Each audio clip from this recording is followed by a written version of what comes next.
에스겔서 15장 1절부터 8절 말씀까지를 봉독해 드립니다. 하나님 말씀 에스겔서 15장 1절부터 8절 말씀을 봉독해 드립니다.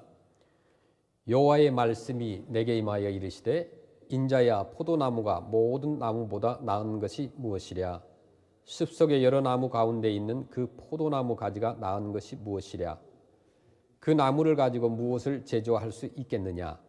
그것으로 무슨 그릇을 걸 못을 만들 수 있겠느냐? 불에 던질 땔감이 될 뿐이라.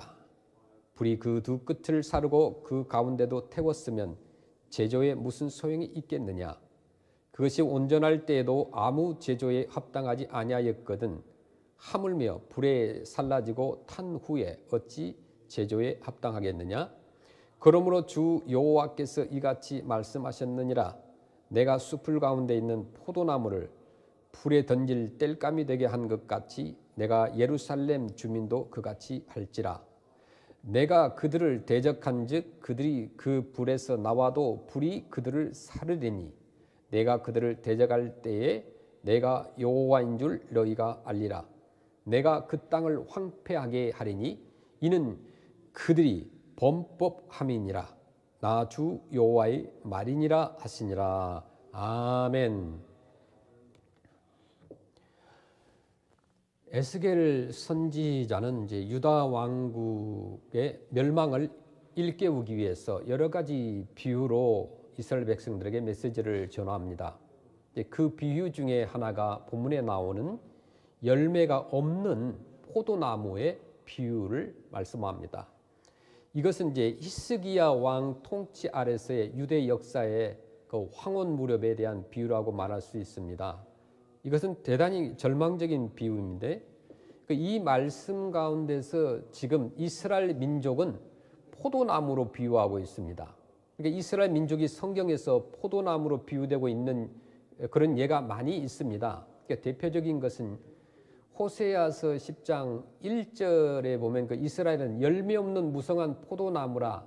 그 열매가 많을수록 재단을 많게 하며 그 땅이 번영할수록 주상을 아름답게 하도다. 이렇게 말씀합니다. 그러니까 이스라엘은 열매 맺는 무성한 포도나무라. 이 외에도 여러 곳에서 이스라엘 백성들이 포도나무로 비유되고 있습니다. 그러니까 이스라엘 백성들이 가나안 땅에 도착했을 때 그 땅을 정탐하기 위해서 정탐꾼을 보냈는데 그들의 보고 중에 이스라엘 민족이 장차 우거하게 될 때 그 가나안 땅의 특성 가운데 하나가 그 포도나무가 있는 땅이란 것이었는데 아마도 이것이 그 유래가 된 것 같기도 합니다. 저와 여러분에게도 포도나무가 하나도 신기할 것이 없지만은 이 사막 지대에서는 포도나무를 발견하기가 쉽지 않습니다. 그러므로 포도나무가 있는 땅이라는 사실은 그만큼 사막 지대에 살고 있는 사람들에게는 굉장한 희망을 주는 것이었습니다. 민수기 13장 23절 24절 말씀을 보시겠습니다. 또 에스겔 골짜기에 이르러 거기서 포도송이가 달린 가지를 베어 둘이 막대기에 꿰어매고 또 석류와 무화과를 따니라. 이스라엘 자손이 거기서 포도를 베었으므로 그곳을 에스골 골짜기라 불렀더라. 아멘. 그러니까 이 에스겔이라는 열매가 있었던 골짜기라는 말이죠. 에스겔이라는 말은 포도 열매가 있었던 골짜기라는 거죠. 그만큼 그 사막 지대에 살고 있는 사람들에게 가나안 땅에 있는 그 포도 열매가 있었다는 사실이 굉장히 그들에게 인상적이었던 것을 알 수가 있습니다. 물론 지금의 포도와 비교할 수 없을 만큼 크기도 컸던 거죠. 그런데 이 포도나무가 나중에 이스라엘 민족의 하나의 상징이 됩니다. 하나님께서는 이 포도 열매가 있었던 이 땅에 살게 된 하나님의 선민 그 이스라엘 백성들에게 마치 포도 열매처럼 열매를 맺는 백성들이 되어 주기를 기대하셨던 것입니다. 이 포도나무의 상징은 비단 구약 성경에 나타난 이스라엘 민족에 대한 기대였을 뿐 아니라 신약 성경에서도 하나님께서는 그 백성들에게 기대하시는 바이기도 했습니다. 그래서 요한복음 15장 5절 말씀 보시면은 나는 포도나무요 너희는 가지라. 그가 내 안에 내가 그 안에 거하면 사람이 열매를 많이 맺나니 나를 떠나서 너희가 아무것도 할 수 없음이라 이렇게 말씀합니다. 그런데 이러한 비유의 근원은 구약에서부터 이미 뿌리를 받고 있었다는 사실을 우리가 알 수가 있습니다. 이 포도나무의 존재의 이유는 무엇일까요? 그래서 우선 우리는 본문에서 포도나무의 존재의 이유를 주님께서 역설하고 계시는 장면을 보게 됩니다. 그 포도나무가 왜 존재하는가? 무엇 때문에 존재하는가? 그 포도나무의 존재의 이유는 딱 한 가지입니다. 열매를 맺기 위함입니다.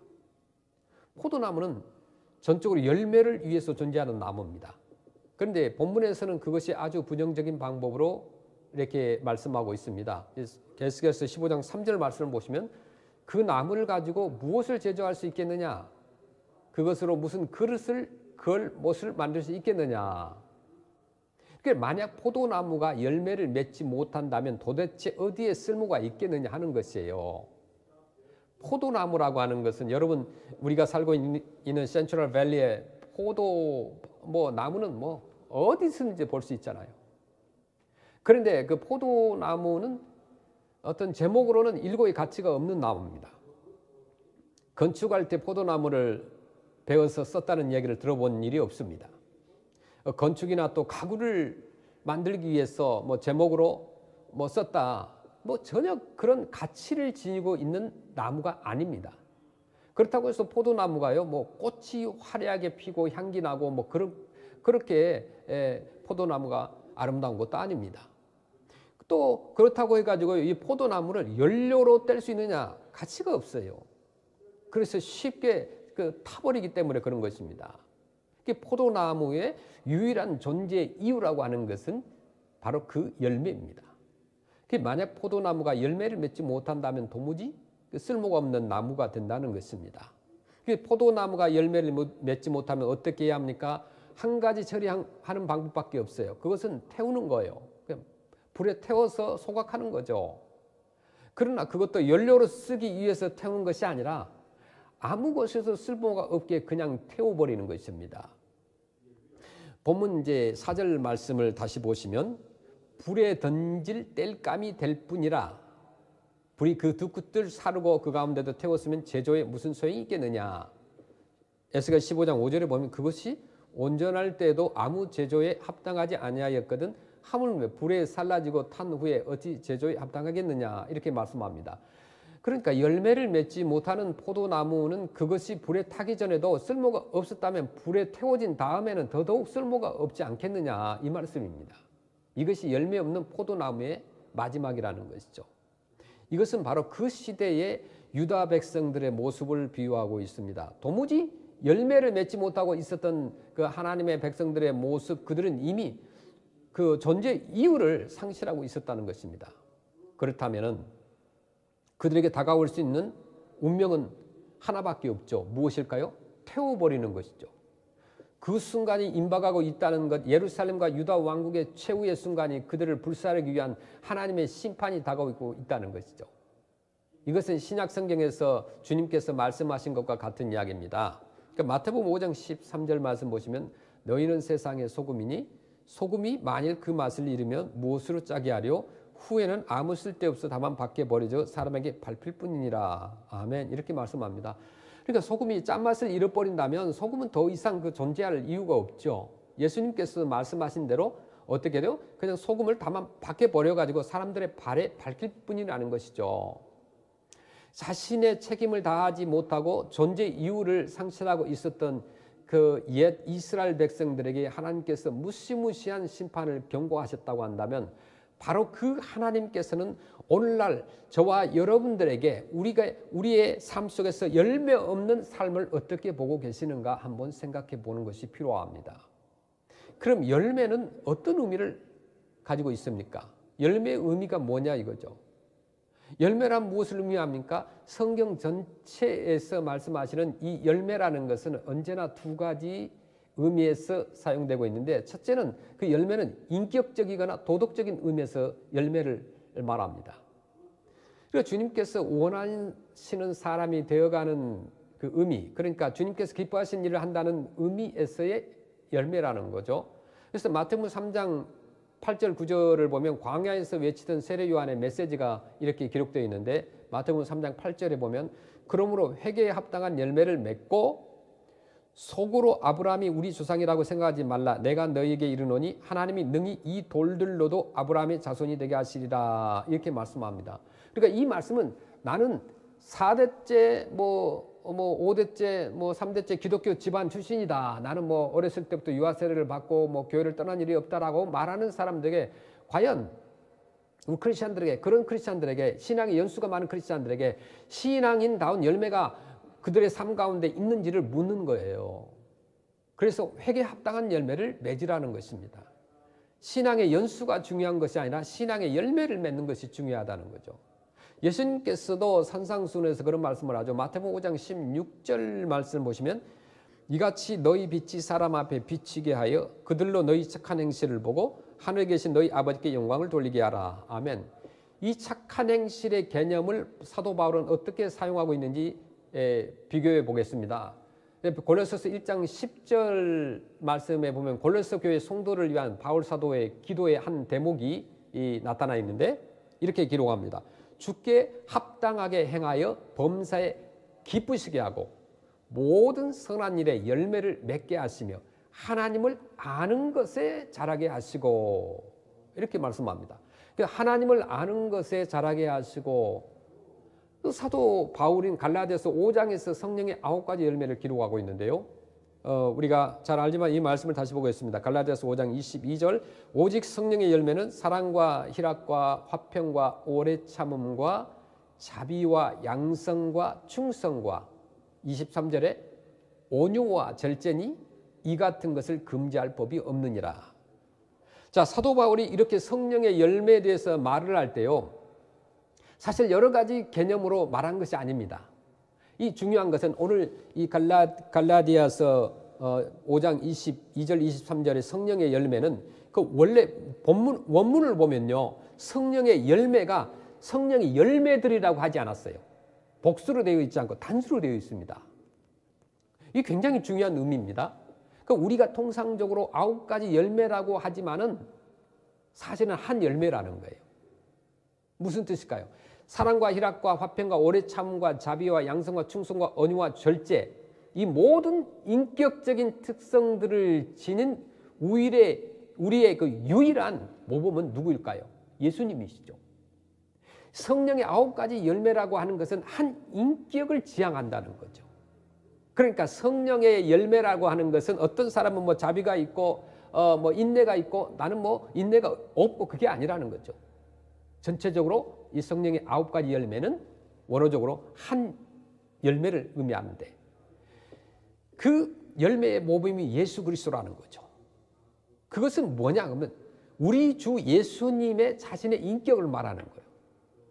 그래서 아마도 그런 의미에서 성경을 기록한 사도들이 성령께서 의도적으로 이 단어를 단수로 쓰셨는지 모른다는 거죠. 이처럼 열매라고 하는 것은 무엇보다 인격적인 혹은 도덕적인 의미로 쓰여지고 있는 거죠. 그 성령의 9가지 열매가 단수로 쓰여 있는데 그 성령의 9가지 열매를 가지고 계신 분이 예수 그리스도라는 거죠. 그분의 인격이라는 거죠. 두 번째는 그 영향력의 의미에서 열매입니다.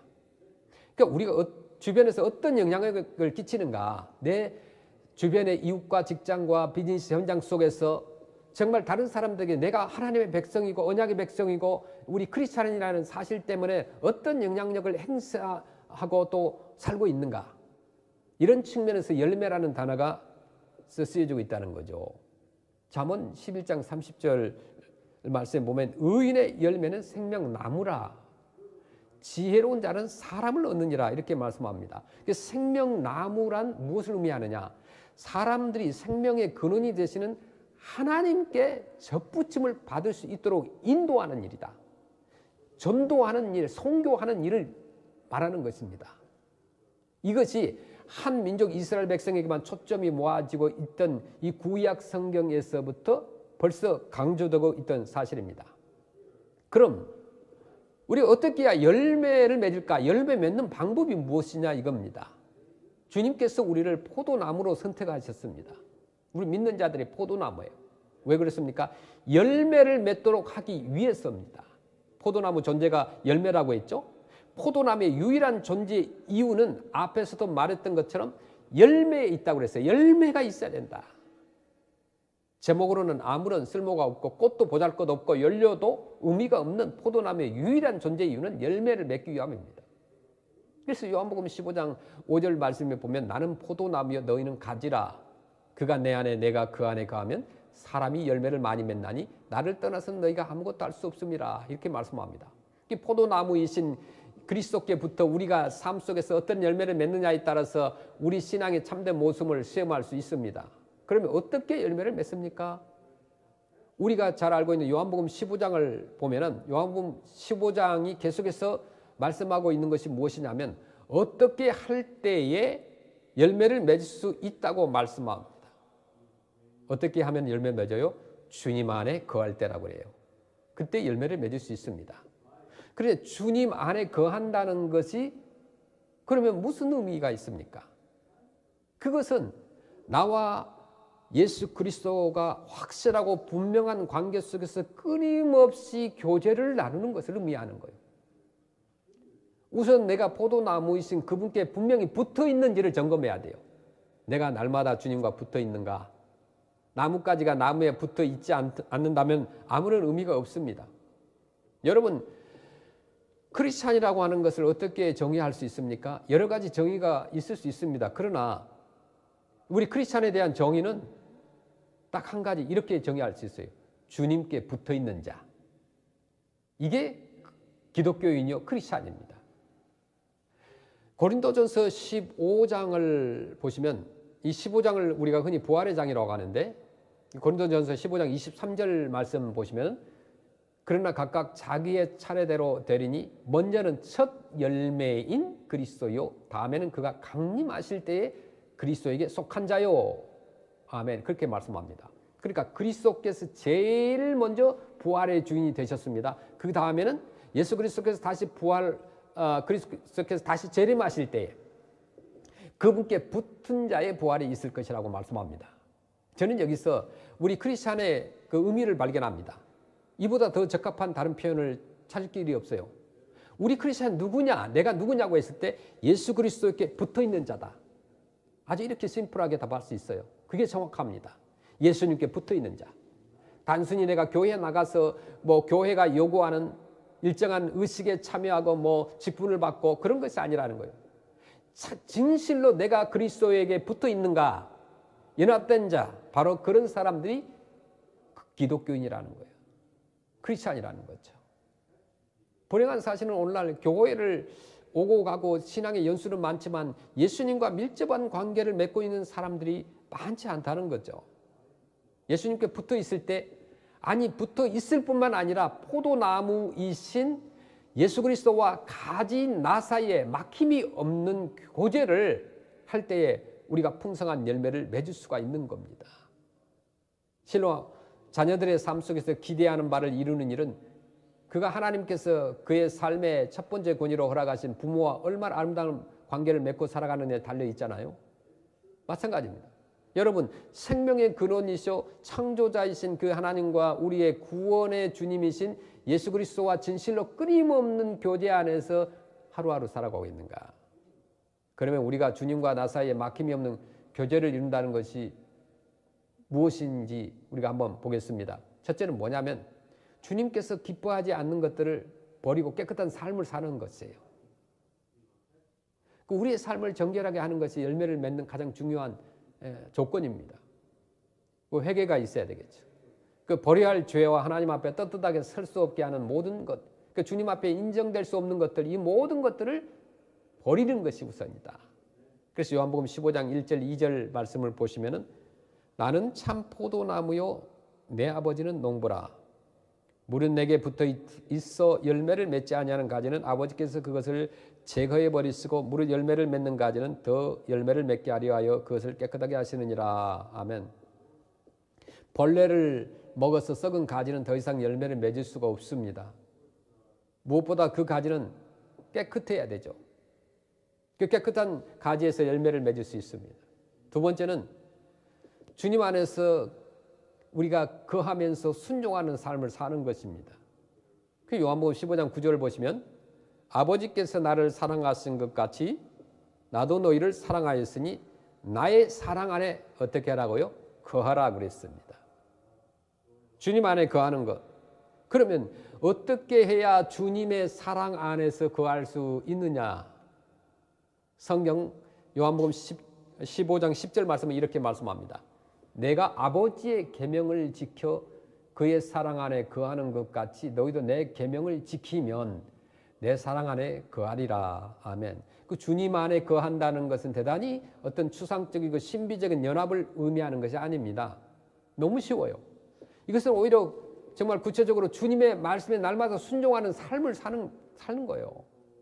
그 아버지께서 기뻐하시지 않는 모든 죄악들을 다 버리고 내 삶을 청결케 하는 것, 그리고 하나님 아버지 말씀에 순종하고 사는 일 외에 열매를 맺을 수 있는 길이 없다는 것입니다.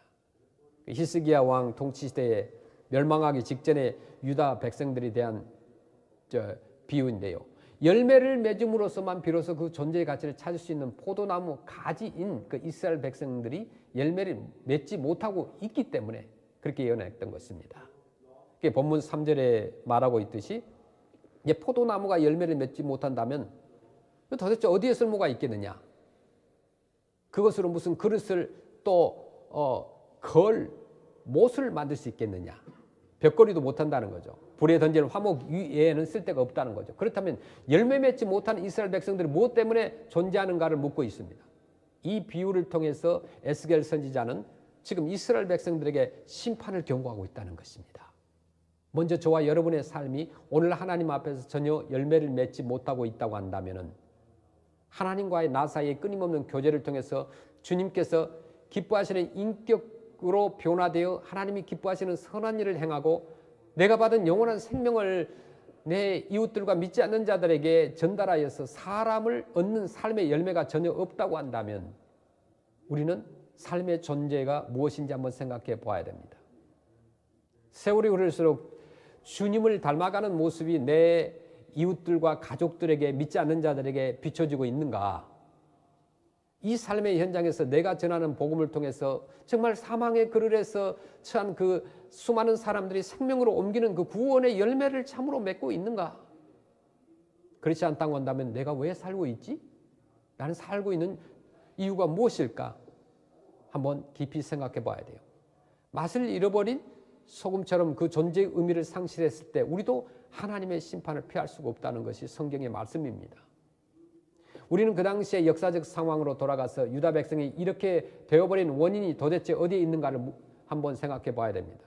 유다 왕국의 멸망사를 우리가 쭉 볼 때에 우리에게 큰 도전이 되었던 것은 이런 사실이에요. 그들은 한꺼번에 무너진 것이 아니었어요. 서서히 멸망 쪽으로 발걸음을 내딛었습니다. 그들은 서서히 주변의 이방 나라들의 나쁜 습관들을 닮아가기 시작합니다. 한순간에 갑작스러운 전환이 아니라 천천히 닮아갔습니다. 사실 하나님께서 그 이웃 백성들로부터 그 백성을 분리시켜서 선민으로 삼으신 의도는 그 주변의 이방 나라 백성들에게 하나님과 관계를 맺고 있는 언약 백성의 아름다움과 정결함과 또 영광스러움을 전파하도록 하기 위함이었습니다. 그러나 이스라엘 백성들은 주변의 그 열방들에게 이런 도전을 주기는커녕 도리어 이방의 나쁜 행습을 서서히 닮아갔습니다. 그들은 세속화되었다는 거죠. 에스겔과 동시대의 선지자였던 그 예레미야의 경고를 보면 예레미야 2장 20절에 그렇게 말씀합니다. 네가 옛적부터 내 명예를 꺾고 내 결박을 끊으며 말하기를 나는 순종하지 아니하리라 하고 모든 높은 산 위에서와 모든 푸른 나무 아래에서 너는 몸을 굽혀 행음하도다 이렇게 표현합니다. 그러니까 이 말씀이 뭐냐면 자연 숭배나 우상 숭배를 했다는 거죠. 그 주변의 백성들이 그래 했던 것처럼 이스라엘 백성들조차 이 우상 숭배에 물들어갔던 것입니다. 예레미야 2장 21절에 내가 너를 순전한 참 종자고 귀한 포도나무로 심었거늘 내게 대하여 이방 포도나무의 악한 가지가 되면 어찌 됨이냐. 주변의 모든 이방의 열국과 구별되는 포도나무가 되도록 하나님 없이 살고 있는 그 많은 열방 가운데서 아브라함을 불러가지고 선민을 삼으신 이유는 그들과 다르게 살도록 하기 위해서였다고 했어요. 그런데 그들이 도리어 이방 사람들처럼 악한 가지가 되어서 악한 열매를 맺고 있음이 어찌된 일이냐라고 책망한 것입니다. 하나님이 기뻐하시는 열매를 맺도록 우리를 귀한 포도나무로 삼아서 우리에게 큰 기대를 걸고 계시는데 오히려 이방의 행습을 쫓아서 그들처럼 악한 열매를 맺고 있는 이유가 어디 있느냐? 저와 여러분이 세상에 존재하는 이유가 뭘까요? 여기 열매 없는 포도나무의 비유를 통해서 오늘 이 시대를 살아가고 있는 우리의 삶을 한번 다시 점검해 보시길 원합니다. 그리고 우리가 영혼을 흔들어서 깨워야 됩니다. 여러분 주님을 만난 지 얼마나 되었습니까? 하나님을 알겠는지 얼마나 되었습니까? 중요한 것은 횟수가 아닙니다. 내가 예수님을 10년, 20, 30년 내가 교회를 오래 다녔다 이것이 중요한 것이 아닙니다. 그동안에 여러분의 삶이 우리 크리스찬들의 삶이 어떤 열매가 맺혀졌는가가 중요하다는 것이죠. 오늘 여러분을 통해서 예수님 믿어서 구원받은 사람들이 얼마나 있을까요? 주님을 믿어서 그동안에 쭉 내가 신앙생활을 해왔는데 나의 인격이 얼마나 주님을 닮아가고 있는가? 마가복음 9장 50절 말씀 보시면 소금은 좋은 것이로되 만일 소금이 그 맛을 잃으면 무엇을 이를 짜게 하리요? 너희 속에 그 소금을 두고 서로 화목하라 하시니라. 이미 맛을 잃은 소금처럼 열매 없는 포도나무처럼 내 삶이 변질되어 있지는 않는지 그 말씀 앞에서 자신을 살피시기를 간절히 소원합니다. 우리 속에 무슨 악한 행위가 있는가 살펴서 정말 우리를 돌이켜야 돼요. 주님께서 기뻐하시지 않는 길로 다시 걸어가지 않기를 바랍니다. 원컨대 열매 맺지 못한 자신의 모습을 통하여 우리의 영혼 깊은 곳에서부터 통해하는 회개가 있기를 바랍니다. 그리고 주님께서 나를 그 영광스러운 하늘의 백성으로 삼아주셨음에 감격하여서 그 주님의 놀라운 복음을 그 사랑을 이웃들에게 전하는 우리 모든 하나님의 자녀들 되시기를 간절히 축원합니다. 포도나무 열매를 맺기 위해서 포도나무는 존재해요. 우리는 인격적으로 도덕적으로 선한 성령의 열매를 맺어야 됩니다. 선한 영향력의 열매를 맺어야 됩니다. 주님과의 교제를 통해서 깨끗한 삶을 살아야 됩니다. 순종하는 삶을 살아야 됩니다. 그 심판의 경고를 잘 들어야 됩니다. 영원한 생명 예수님 그 복음을 전하는 삶을 살아야 됩니다. 우리의 인격이 주님을 닮아가는 삶이 되시기를 간절히 축원합니다. 우리의 모든 삶이 열매 맺는 삶이 되시기를 간절히 주의 이름으로 축원합니다. 아멘. 기도하겠습니다.